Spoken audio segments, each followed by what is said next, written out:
Hi guys, welcome to my channel. Welcome back to my channel if you are someone who has seen me before. If you are coming from TikTok, maybe you are used to seeing my content on TikTok as well. But either way, welcome to my channel. My name is Emma and I have been creating book content for the last, I would say 5 or 6 years consistently. And it's always looked like different forms. Like I started with posting my reviews just on Instagram when I started picking up reading again back in 2020 when things were shut down, and then it turned into me posting on TikTok once I started picking up posting on TikTok, and I have been doing monthly TBRs and monthly reads over on TikTok since probably the beginning of this year, I think, consistently.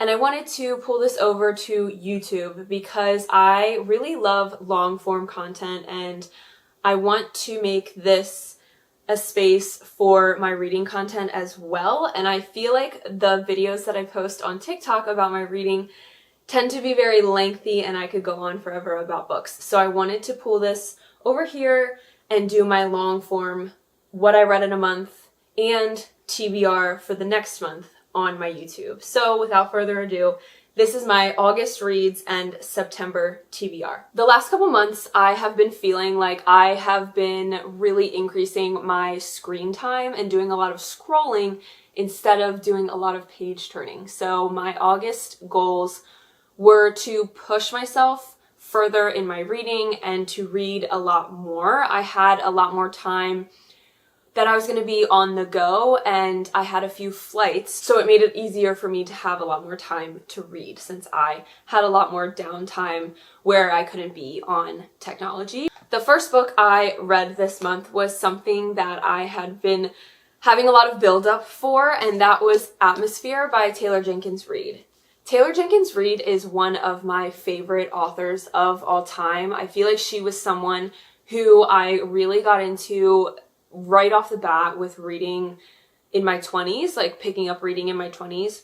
I started off with her by reading Seven Husbands of Evelyn Hugo with my book club, and then I just like took off from there. So Seven Husbands, and then Daisy Jones, and then Malibu Rising, and then One True Love. But I know that anytime I pick up a Taylor Jenkins Reid book, I am going to be in for an emotional ride. I'm going to fall in love with all of the characters, and that is exactly what happened with Atmosphere as well. Atmosphere basically is about a woman in the 80s who is going into NASA's space program, and she is kind of going through, obviously, like being a woman in a male-dominated field, and then also falling in love, and we get to watch her love story unfold with someone else who is in the same program. And there are some differences that make it a different kind of love story that I'm not used to reading about, and I loved it. I thought that the way that Taylor Jenkins Reid captured what love is was so beautiful. There's a scene in the book, I don't even know if that's what it's called in a book, but a chapter in the book where the two characters that are falling in love are talking about God. And I'm not a particularly religious person, but the way that the main character speaks about God is so beautiful to me, and just the way that God is like everything around you, the whole entire earth, and just making it so much bigger than just like the Bible and scripture. I thought it was absolutely amazing the way that she also portrayed love as something that a lot of us take for granted in being something that is accessible to many of us, but for some, love is not accessible in the way that we want it to be accessible. And then by the end of it, the last few pages, sobbed like a baby. I was sitting here on the couch reading this, and my boyfriend literally walked over on the last page. I was at the top of the last page, and he walks over to come have a conversation with me and to check in on me, and I was sobbing. And I was like, how dare you ruin this moment for me? But overall, loved it. 5-star read. If you're having a moment in the beginning like I did where it's a little bit of a slow burn, stick with it. I promise you it will be so worth it. 5 stars. this was my first read of August. The next book that I read was on my Kindle, and it was Rewind It Back by Liz Tomford. I have read all of the Windy City series. The Windy City series was one that started me off on my romance journey, and I truly love every single one of the characters in these books. My favorite one was the third one with Kai and the nanny being a single dad. That one was by far my favorite, but all of them were so good, and I feel like when I was reading all of them, in the moment of reading all of them, I was like, this one's my favorite, this one's my favorite, this one's my favorite. But if you haven't read the Windy City series, I highly, highly recommend starting with the first book, because Rewind It Back kind of pulls in all the characters from the previous books. And the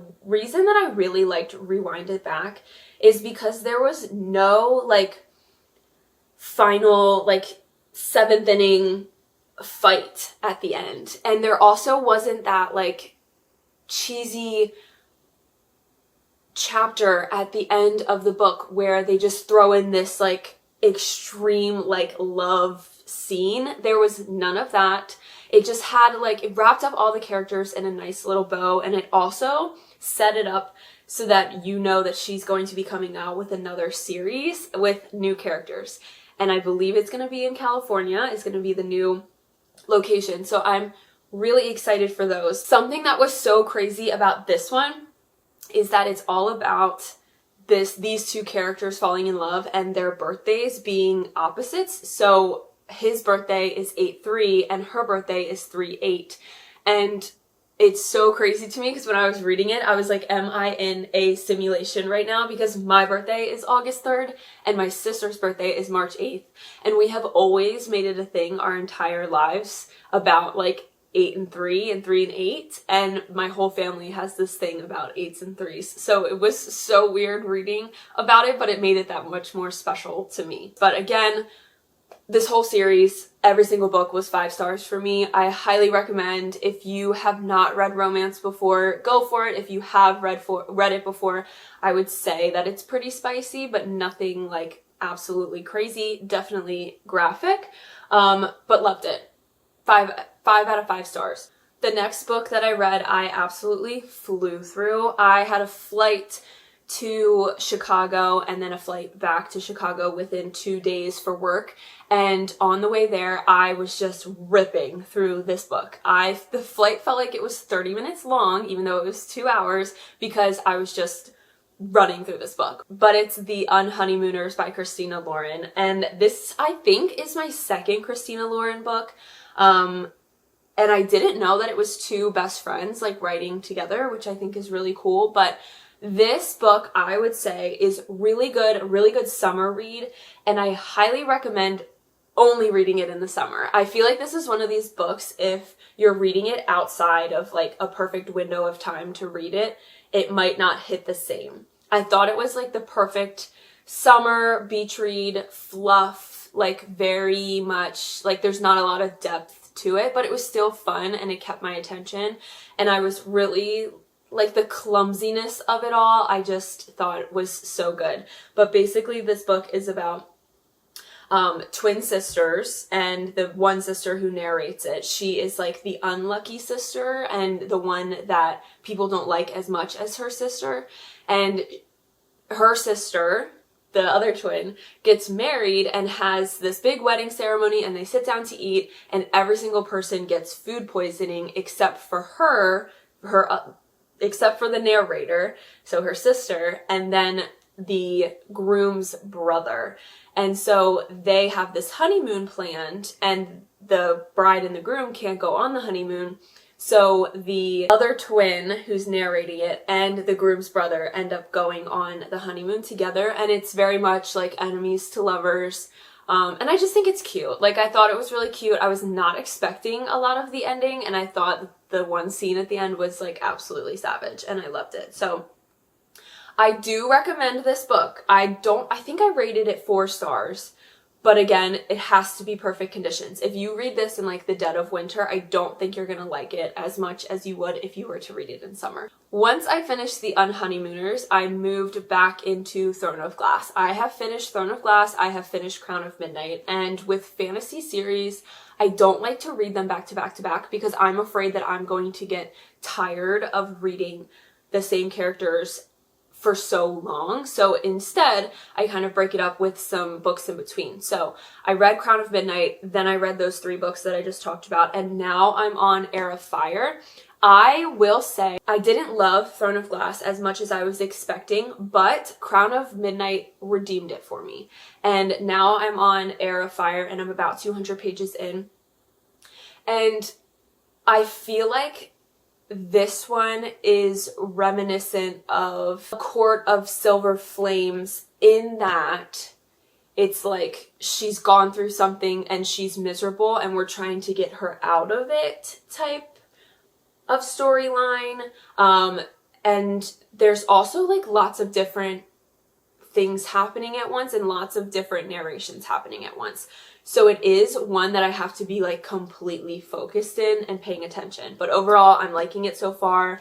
I plan on finishing this as soon as I can. I have a couple flights next week, actually 4 flights next week for work. So I plan on running through this one. And then as soon as I finish this one, this will be the one that follows. And Assassin's Blade is very controversial on where to read it in the order of when to read it.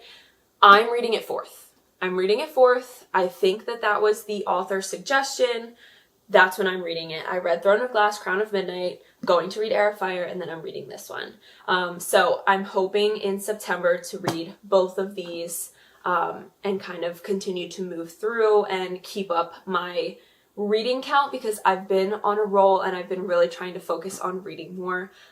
Really not to like prove anything or whatever, but just for me because I know that I'm scrolling too much. So plan on finishing both of these in September. And then the last book that I read in August was Emotional Intelligence Habits. And if you've seen my book content before, you know that I love to read outside of my bounds, and I do a lot of listening on Audible to books that are nonfiction or memoirs and things that challenge me and things that I don't know a lot about. So if there's something that I'm going through at the moment, I will find a book that helps me push through that or gain insight on that. Or I just like to read and listen to a lot of memoirs in the author's voice. So I do a lot of Audible as well. And I typically read 1 or 2 nonfiction books that way per month. I have been listening to Emotional Intelligence Habits for like the last 3 months. It's been quite the long journey on that book, but overall, really like it. Highly recommend. I do recommend listening to it if nonfiction is hard for you, and then maybe also having the physical book and annotating. And that's something I need to get in the habit of because I feel like I do a lot of listening, but then I'm not retaining it as much and I can't go back to it as efficiently when I'm listening to it. So basically Emotional Intelligence Habits is really just giving you the full scope of what emotional intelligence is, how to be emotionally intelligent, about how EQ is even more important than IQ in a lot of situations. And it goes kind of all over the place. Relationships, work, personal reflection, communication, conflict resolution, lots of different tips for lots of different things and very tangible things that you can apply in the now. Overall, highly recommend. Add it to your fall curriculum if that's something that you do. I think that it's a great tool in your toolbox. So I read 4 books in the month of August, and now I'm going to talk about my September reads. So I already talked about how my plan is to read Heir of Fire and Assassin's Blade. These are definitely my top priority, but that after that, and if I need something in between these two, I'm not sure if I will.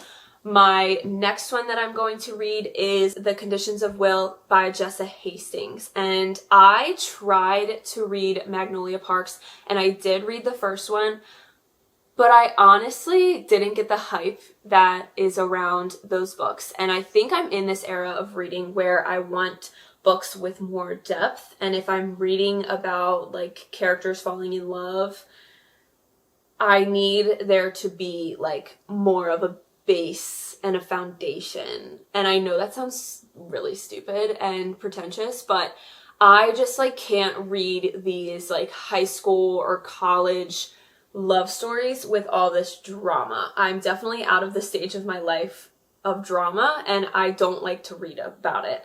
So Magnolia Parks was not for me, but everyone raves about Jessa Hastings and her writing, and I heard that Conditions of Will is not like that. It is not as surface level, not as much drama, while still having lots of different storylines and being really well read. I also know that Conditions of Will is just one book. It's not going to be a series. So that one's kind of drawing me to that. And then I also saw it on Kindle Unlimited. So I'm going to read that as either a palate cleanser in between these or after Assassin's Blade, because I will definitely need something to break up the fantasy. So adding that one to my list. I don't know much about it. I often don't go into books with any idea of what they're about. I know it's a love story, but other than that, I don't know. So I don't have like too much insight to share other than I'm adding it to my TBR. And if I, by some miracle, finish all of those books and still have time to start another book, I am going to read The God of the Woods by Liz Moore. And this book was given to me, actually, this copy was given to me by one of my previous coworkers, and she highly, highly recommended this. We read Long Bright River as a little book club in my school, and I loved it. I thought it was so well written, and I was so in it the whole time I was reading it. I read it on my Kindle. I was absolutely obsessed with it. I thought it was such a great story. Didn't love the show as much. I thought the book was so much better. There was just more captured in narration rather than on the screen. But I'm excited to get into this one. This one is a longer read. Let's see how many pages it is. 476 pages. So it is a longer book. So I don't think I will be able to finish this entire book if I do get to it, but I will at least probably get started on it. Again, I don't know much about what this is about, but I've seen it everywhere, and it's definitely a thriller. So I think that this will add a range of genres for my September. So as I said previously, I like to have some nonfiction reads that I get to during every single month, and something that is helping me like educate myself. And this morning I actually started a new book, and I am going to go on my Adam Grant journey. I feel like I keep seeing Adam Grant everywhere, just like in professional settings, online. I feel like I just keep hearing his name as like a buzzword. So I am starting on all of his books, and I'm trying to not pay for all of them. So I have some on Libby, and then I have some that I'm going to get on Audible. I'm starting with one I got on Libby, and that is Originals, and I am listening to this one from the library. So starting with Originals by Adam Grant, and it's called Originals: How Nonconformists Move the World. And so far, it's basically talking about like original thought and how more people are innately creative than we are originally to believe or made to believe. And I think that the whole reason I want to read Adam Grant books is because he's very much like someone that I see quotes that resonate with me, and I think he's a great leader. I think he's someone that can make me a better person, and I have just heard rave reviews about what he brings to the table, so I'm excited to get into that one. Also, I have been just crawling through Cher's memoir. I have been listening to Cher's memoir since June. So long. I have been working on it for so long. It is a 16-hour audiobook, and I do like it. I like it a lot, and it's so interesting reading about women prior to now, and like 50s, 40s, 60s, women who didn't have as many rights as we do now, and I just think it's wild but fascinating, the difference between the two ways that we live. So anyway, I started listening to Cher's memoir. I love it. I've been listening it to for 3 months. I still have 3 hours left. So I would really like to finish that soon. I'm hoping to finish it in the next week or two. But that will definitely be finished in the month of September. I'm making that one a priority. It is good. I do recommend it, but it's just so long. And you know, she's an older person and she's lived through a lot of things, so that is to be expected. But it's just long. Like it's a lot to get through. But it is interesting.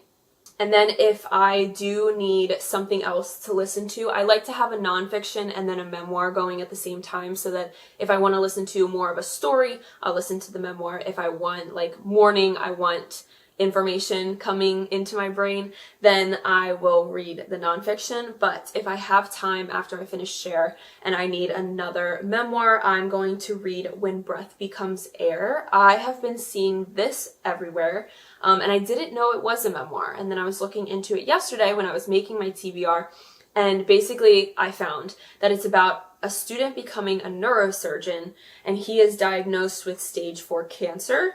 And it's basically his memoir questioning, like, if he's not working towards something, as he has been for the last 8 years of his career, if he's not working towards something, then what makes life worth living? And I think it's going to be something that is very, like, makes you slow down, makes you be grateful for what you have, and recognize that you need to live in the moment more. So I'm excited for that one because that's something that I definitely struggle with. So for the month of September, I think my goal is to finish 5 books, but if I need another, I have a 6th. So Heir of Fire, Assassin's Blade, The Conditions of Will, God of the Woods, I'll probably start, and then Originals by Adam Grant and When Breath Becomes Air. So that'll be my September reads. If you have suggestions for what I should read this fall, please let me know. I feel like I'm so excited to get into fall reading. I'm not normally a seasonal reader, but I think that this year I'm going to be. I'm in, like, new house, new environment, and I just want to be slow and cozy all the time. So I think that this season is going to be a really good season of reading, and I'm just going to be indoors so often reading, snuggled up with a book. So let me know what you thought of any of the books that I talked about today. Let me know what I should add to my fall TBR. Let me know if you like this type of content on this channel. And if you are joining me from TikTok, thank you. Thank you for following along on my journey here and adapting with me. My Instagram and my TikTok are both emmachmiee on all of them, and then I post a lot more content weekly on Instagram and TikTok, and then my goal is to be uploading once a week on YouTube starting this month. So thank you for watching, and I will see you soon.